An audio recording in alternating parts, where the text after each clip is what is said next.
Okay, so like I said, speaking of holes, somebody who loves holes, Hunter Biden, um, everybody's favorite president's son, my favorite anyway.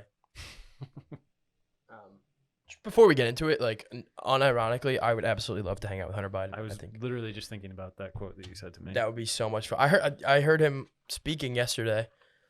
First time I've ever heard him talk. He sounds a lot like his dad. Yeah, it was the first time I ever heard him talk to when you can hear his well, father's voice. I've heard him talk to hookers, but not like publicly. He's all yoked up on meth. So, yes, Hunter Biden, President Biden's only remaining living son. A federal grand jury indicted Hunter Biden on 9 counts, mostly of tax-related stuff. 3 felonies, 6 misdemeanors. The indictment alleged Biden, quote, engaged in a 4-year scheme to not pay at least $1.4 million in federal taxes from 2016 through 2019. It alleges he made over $7 million between 2016 and 2020. His bank records show his dealings with a Ukrainian gas giant, Burisma, as well as a Chinese energy company, CEFC China Co. The felonies are mostly failure to pay taxes and failure to file, and they basically allege that he just was like told that he needs to pay his taxes, Right. and had the money and the means to do so, and just chose not to. I think. And if he didn't, he could always ask his father for help. Right. Well, yeah. Make sure the big guy gets his cut. Right. To me, the reason this story is consequential, whether or not Biden actually gets arrested, one, he had a plea deal that fell apart. Right. But two, the biggest reason is within this is now, stated court records that show his dealings with the Ukrainian gas giant Burisma. Right. This stuff was all on his laptop that he says is stolen property. It wasn't stolen property. He left it in a Delaware repair shop. Yeah. Just forgot about it. Yeah. The Twitter, before Elon Musk bought it, censored all of the information that is now in this in 2016.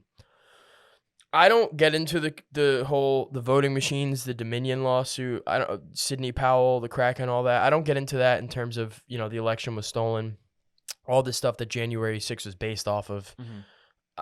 I have personally not been able to corroborate any of that stuff, and if that is really how the election was stolen, the Republicans probably should have been able to show us more definitively by now. Correct.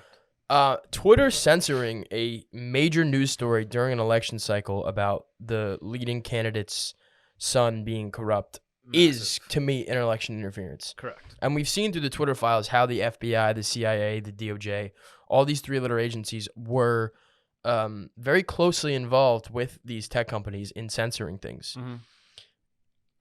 People should be more pissed about that. Yeah. And that now all that information has been essentially, what's the word I'm looking for?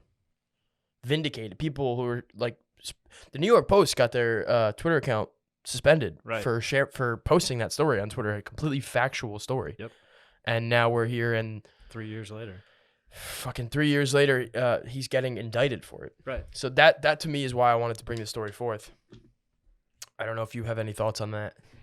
No, I mean, I think it was bound to happen. I just, the fact that it was being spoken about 4 years ago, and then, obviously, like you were saying, Twitter censoring that, completely avoiding showing the full story to the voters and to U.S. citizens, I think is just royally fucked up. But I mean, I'm happy that it's happening right now. I mean, they're saying, the left is saying that it's a witch hunt. But how many witch hunts have they had with Trump? 4 right now. Yeah, that are still ongoing. Yeah.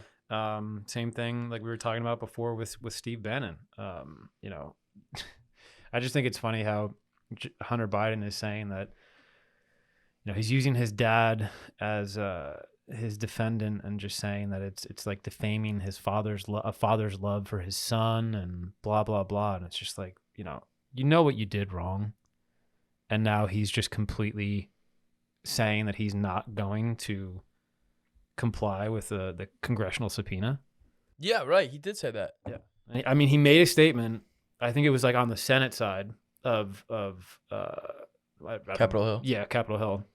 And then, they have the congressional side and the Senate side. He made his statement on the Senate side, and just didn't even bother going over to the congressional side and just made a statement saying, right, I'm not complying with this. And it is as a result of this indictment, the House Republicans have opened an impeachment inquiry into Joe Biden now. I think they've been trying to impeach him for a little bit now. This is kind of the ammo they finally need. Yeah, I think it was just the final piece of ammunition. But I mean, this is sort of just continuing the precedent that the Democrats started with Trump of just every time the other guy does something you can remotely call criminal, impeach. Just immediate. Where it's like, 20 years ago, they all do shit like this. The whole, like, the documents thing is crazy that they're trying to indict him for that now. And then, like, a month later, Biden's like, oh, yeah, they're my Corvette. Right. It's like, okay, well, what are we doing here? Like, yeah. Is this... They should have expected moments. They should have expected this, the Bidens, and they probably did to come eventually. Yeah, I think that they have. I mean, with the way that Hunter Biden made his statement yesterday, you can tell that it was very finely tuned. Yeah, he worked on it. The White House was not going to allow him to go up there and just say whatever, just free ball whatever he was going to say. I mean, you could see he was reading everything off of a piece of paper. Yeah. Let's play a little clip right now. Yeah. I'm here today to answer at a public hearing any legitimate questions Chairman Comer and the House Oversight Committee may have for me. I'm here today to make sure that the House Committee's illegitimate investigations of my family do not proceed on distortions, manipulated evidence, and lies. And I'm here today to acknowledge that I've made mistakes in my life and wasted opportunities and privileges I was afforded. For that, I'm responsible. For that, I'm accountable. And for that, I'm making amends. But I'm also here today to correct how the MAGA right has portrayed me for their political purposes. I am first and foremost a son, a father, a brother, and a husband from a loving and supportive family. I'm proud to have earned degrees from Georgetown University and Yale Law School. I'm proud of my legal career and business career. I'm proud of my time serving on a dozen different boards of directors. And I'm proud of my efforts to forge global business relationships.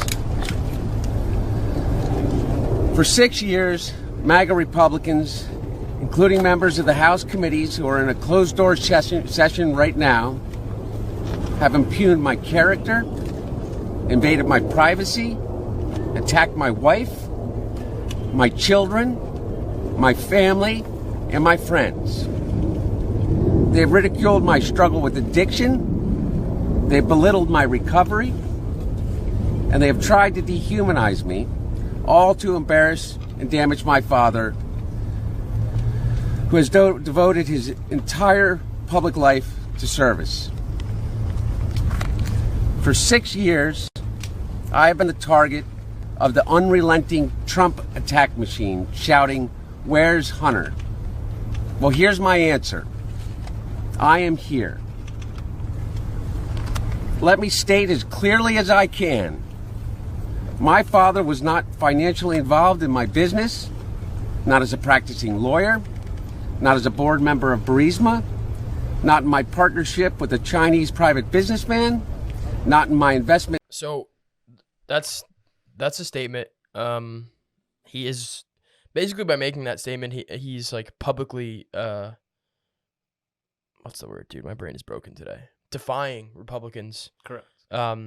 Saying I'm not gonna testify. They subpoenaed him for a closed door testimony. Mm-hmm. He said he would be open to an open door testimony where right. his statements can't be cherry picked and released to the press. I as an American citizen and somebody who loves entertainment, I'm all for that. 100%. Yeah, same. But it'll be interesting to see. I know you brought this up before the show. Steve Bannon is currently appealing a conviction that he got, a 4-month jail sentence for defying a congressional subpoena. Yeah. So and they're trying to charge him with 4 months in prison for that, and like you said, he's currently appealing that. Yes, he's appealing that under the premise that President Trump's immunity extended to him or some bullshit. I can't remember. Presidential immunity. Yeah. So we'll see. I don't think Hunter Biden will get held in contempt of court, although it's certainly a possibility. Yeah. But I mean, like, what's to say he gets charged, right? He's guilty of all of this. I'm wondering if, honestly, you know, the administration and specifically the Biden family just don't give a shit. Because, you know, and I don't know what the rules and regulations are of a president pardoning his own family, but a president... There's no rules. You can pardon anyone you want. And he has however many pardons, he could just, you know, Hunter Biden could be charged with all of this, and then before Joe Biden's out of office. Well, that's what the impeachment's for. Yeah. Which, of course, again, with the way our Congress is divided, that he would never, they would vote on the articles and they would not get ratified. He would not get impeached. But yeah, it would still just be the dog and pony show to be like, hey, we got one on Biden too. They got Trump twice. We're gonna get at least one on old Joey B. But I mean, again, in Hunter Biden's statement, you know, previously Hunter Biden said that his father had no knowledge or involvement in his business ongoings. Yesterday, in his statement, he now changed his verbiage and said that his father had no financial involvement. So he's going from saying originally no knowledge or involvement at all to now just saying that there's no financial involvement in it. So it's like, right, you know, moving the goalposts. Correct. You know, what's he going to say next week? Well, he knew about it, but he didn't know that much. I mean, he did give me $1 one time. He did ask for a 20% cut for the big guy, but Yeah. everybody does that. Yeah, come on.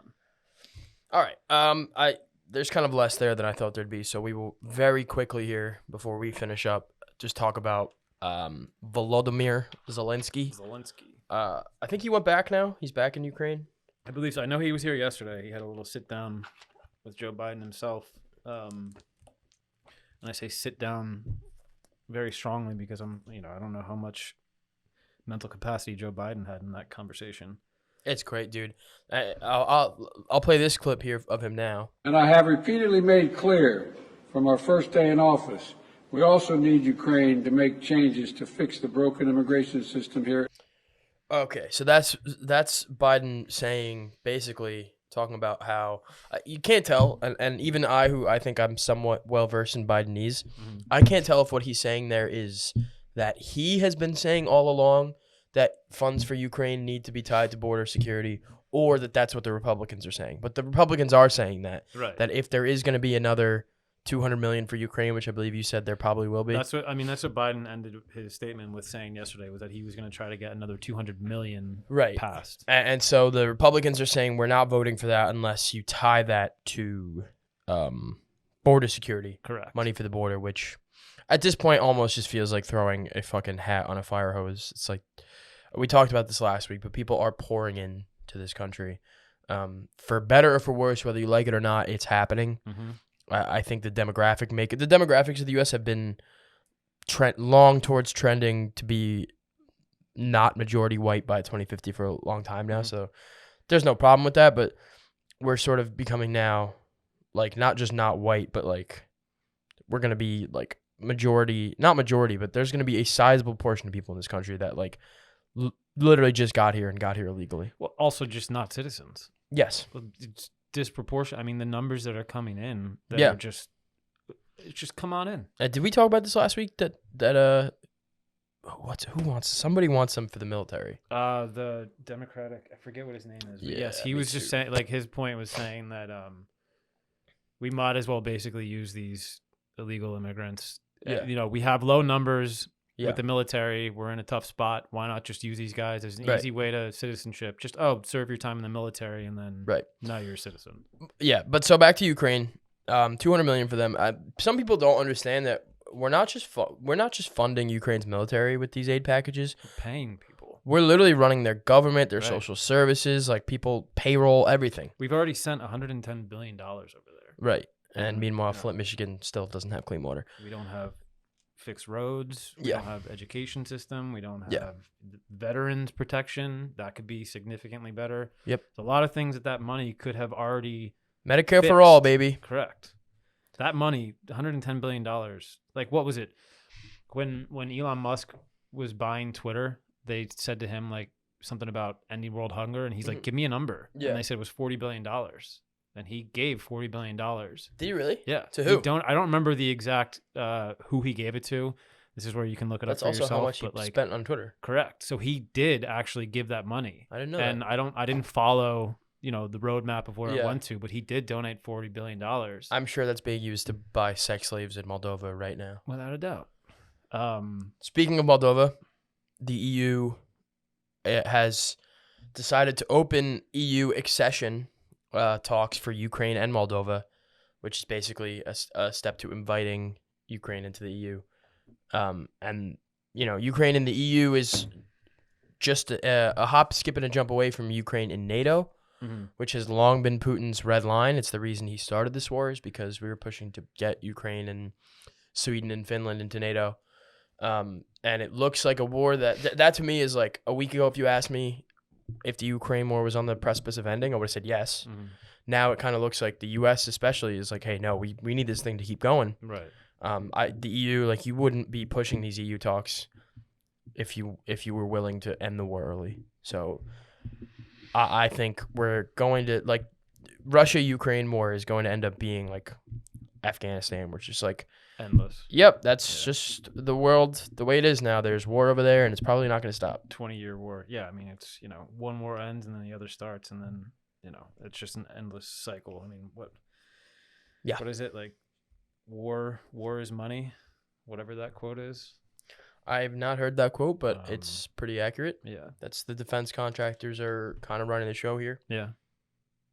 Oh, that's another thing. Zelenskyy literally appealed directly to the defense contractors. I think he was in a room with Boeing and Raytheon and General Dynamics. Yeah. I'm just like, hey, thanks, guys. Yeah. Well, I mean, just look at his outfit. Like, he wears the same outfit, which is just that old military style, he looks pants, like a LARPer. the sweater. Yeah. Like one of those guys that shows up to a meeting in the woods. Right. He's just ready for action. It's Yeah. just role playing. He really is. I mean, he's just playing the part. He's an actor. Yeah. He's a comedian. He's in a music video. You said, and I looked into it, I couldn't find it, but you said apparently there were rumors that he bought a, $20 million house in Florida? Yeah, I think it's false, but I heard a rumor yesterday that he bought a $22 million estate in Florida. If you're going to buy one. Yeah, I mean, he's going from a cold area to a very warm area, so. Oh, I'm But seeing a imagine that, fact he check just- here. He just does that. He just buys, fucks off to Florida.